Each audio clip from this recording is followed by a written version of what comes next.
Tempo, aproximadamente 4 bilhões de anos atrás. Um planeta recém-formado gira ao redor de seu Sol, uma estrela amarela média. A água cobre a maior parte da superfície do planeta. A atmosfera, uma nuvem de compostos gasosos, metano, hidrogênio, amônia. Não há oxigênio. Pelo menos oxigênio livre presente nessa atmosfera primitiva. A energia penetra no sistema. A radiação ultravioleta do Sol e as descargas elétricas na atmosfera fornecem a energia necessária às reações químicas. Nesta época da história, o mar é um caldo químico. O cenário está pronto. A vida está nos bastidores esperando sua vez de entrar em cena. Porém, primeiro é necessário que as moléculas da vida sejam formadas. Moléculas com potencial de controlar a química da vida. Moléculas com potencial de reprodução. Compreender como as moléculas controlam os processos biológicos é o que a ciência da biologia molecular vem tentando realizar e com sucesso. Mais recentemente, estudiosos da biologia molecular se propuseram a desenvolver uma teoria que descreva como a vida, a nível molecular, começou na época da sopa primordial. Nossa imagem da Terra, anterior ao aparecimento da vida, baseia-se em evidências e hipóteses. Uma suposição importante é que a Terra e outros planetas se formaram há 4,6 bilhões de anos a partir da mesma nuvem de gás e poeira. Desde então, a vida tem transformado o nosso planeta. Entretanto, acredita-se que alguns planetas tenham mantido parte de sua composição atmosférica original. Assim, pesquisas espaciais em Júpiter, Saturno e seus satélites constataram na atmosfera deles a presença de hidrogênio, metano, amônia e água sob forma de gelo. Isso veio reforçar nossa hipótese sobre a Terra primitiva. Biólogos têm executado muitas experiências para saber o que pode ter acontecido no meio ambiente primitivo da Terra. Um dos pioneiros neste trabalho é o Dr. Stanley Miller, que desenvolveu um aparelho de reações que simula as condições que devem ter existido antes do aparecimento da vida em nosso planeta. Ele misturou as matérias-primas, hidrogênio, metano, amônia e água. Simulou raios em escala bem reduzida, através de descargas elétricas, e deixou o experimento se estender por vários dias.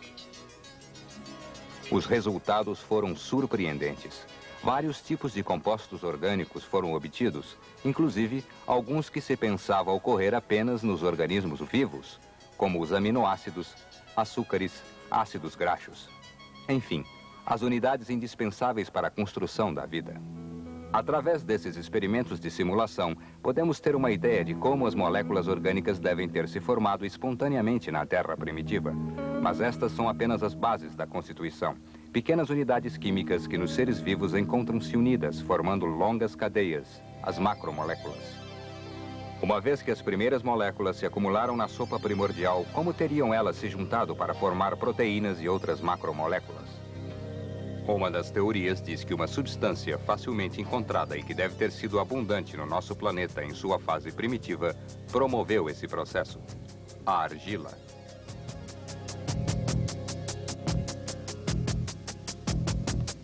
A argila é composta de cristais minerais microscópicos que podem agir como catalisadores em certas reações químicas.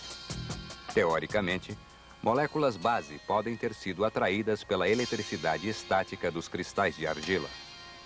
Nessas condições, esses cristais podem ter agido como núcleos para a formação de macromoléculas. Observando a formação dos cristais, podemos imaginar a função especial deles como organizadores de macromoléculas. Um elevado índice de exatidão e repetição caracteriza a estrutura de um cristal. Será que as primeiras cadeias de macromoléculas foram induzidas a partir de cristais?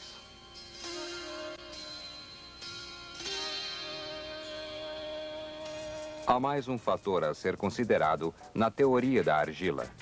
As camadas microscópicas de argila somam uma área muito grande. Se espalhássemos todas as partículas de argila contidas em uma colher de sopa, estima-se que a soma de suas áreas superficiais seria maior que a de um campo de futebol. Pense nas possibilidades de síntese de macromoléculas no fundo dos mares rasos da Terra antiga. Havia tempo e espaço suficientes para a síntese.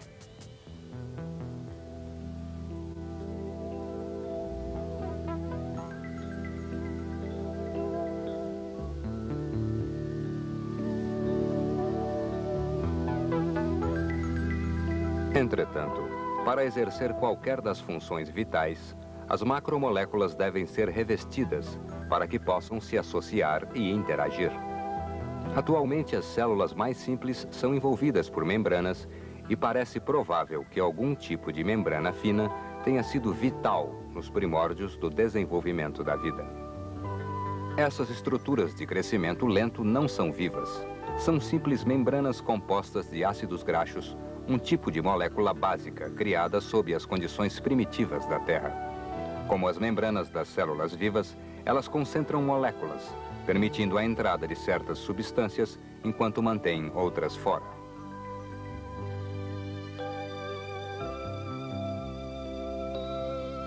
Se tais membranas tivessem se desenvolvido na sopa primordial, teriam concentrado macromoléculas. Um importante passo no aparecimento da vida.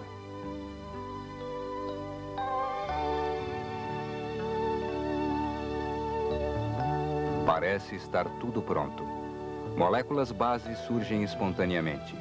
Macromoléculas são sintetizadas usando os cristais como núcleo. Concentração e associação, os primeiros passos. Porém, para estar vivo, um conjunto de macromoléculas deve ser capaz de captar e utilizar energia. Nos organismos vivos, qualquer ação requer energia. A energia é utilizada na produção de novas substâncias essenciais à locomoção, à absorção de materiais pelas células e a todas as suas atividades vitais. A vida tem uma necessidade incrível de energia.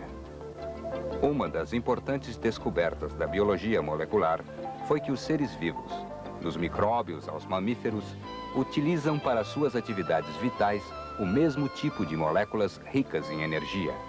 Moléculas chamadas ATP, trifosfato de adenosina. ATP pode ser visualizada como uma unidade de adenosina ligada a 3 moléculas de fosfato em ligações de alta energia. A ligação do último fosfato é facilmente rompida, liberando energia. No interior da célula, a ATP circula cedendo sua energia às reações químicas. Provavelmente, as formas primitivas de vida extraíram energia de moléculas similares ao ATP encontradas na sopa primordial. Mas a vida é insaciável. Com o tempo, a reprodução e a competição constantes poderão acabar com os suprimentos. O que fazer, então? Será que os micro-organismos primitivos desenvolveram um processo químico adequado para captar, armazenar e utilizar a energia solar na produção de moléculas ricas em energia, como o ATP? Esse processo, a fotossíntese, é a base da vida em nossos dias. Dos organismos unicelulares, às células complexas das plantas clorofiladas, a fotossíntese transforma a energia da luz em energia química necessária à vida. Os processos químicos das células são controlados por genes, moléculas de informação que podem ser duplicadas e passadas às novas gerações de células. Uma das metas da biologia molecular é a compreensão desse sistema de controle a partir das moléculas portadoras de informação no núcleo da célula.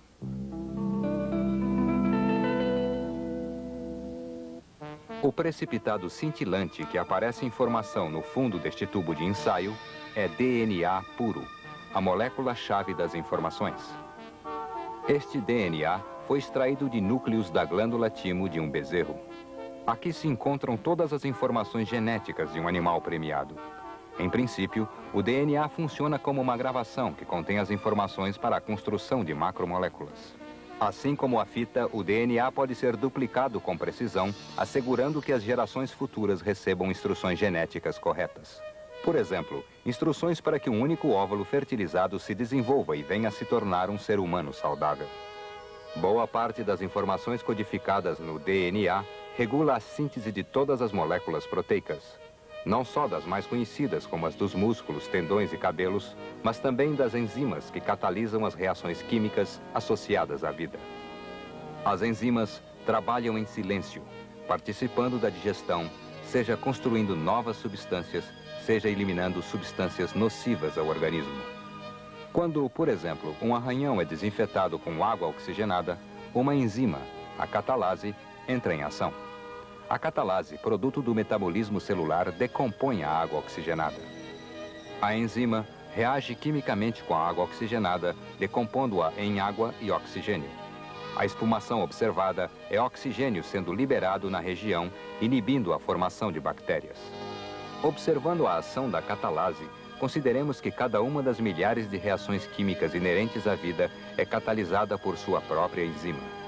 E nas moléculas portadoras de informações genéticas, localizadas no interior das células, estão as instruções para cada uma dessas enzimas.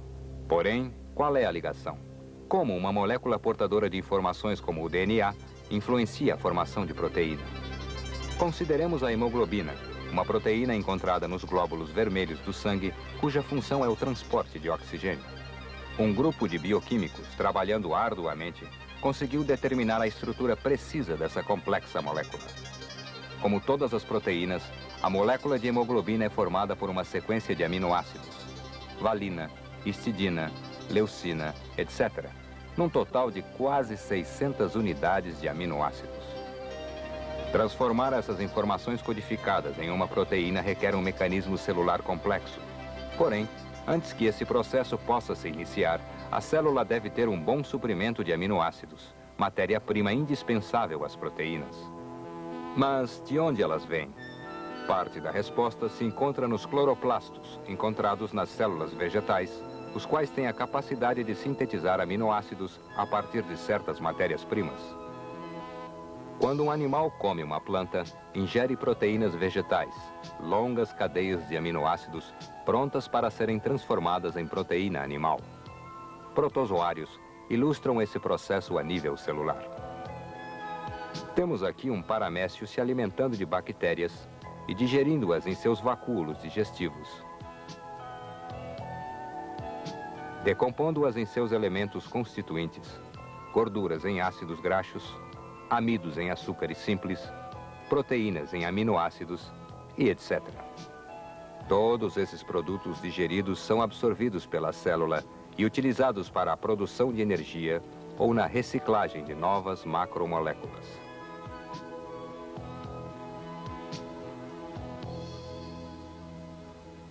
As formas primitivas de vida devem ter obtido sua matéria-prima diretamente do meio ambiente, recolhendo moléculas do caldo primordial. Posteriormente, com o esgotamento desse, é provável que alguns organismos tenham desenvolvido meios de produzir suas próprias unidades de construção, como fazem as bactérias e as plantas de hoje. As moléculas portadoras de informações são a chave desse cenário primitivo. Porém, como elas começaram a programar as proteínas e as outras macromoléculas, permanece um mistério para a biologia molecular. Talvez, em um futuro não muito distante, os cientistas sintetizem um sistema de controle genético nas condições primordiais e recriem alguns dos acontecimentos que possam ter originado as primeiras minúsculas células.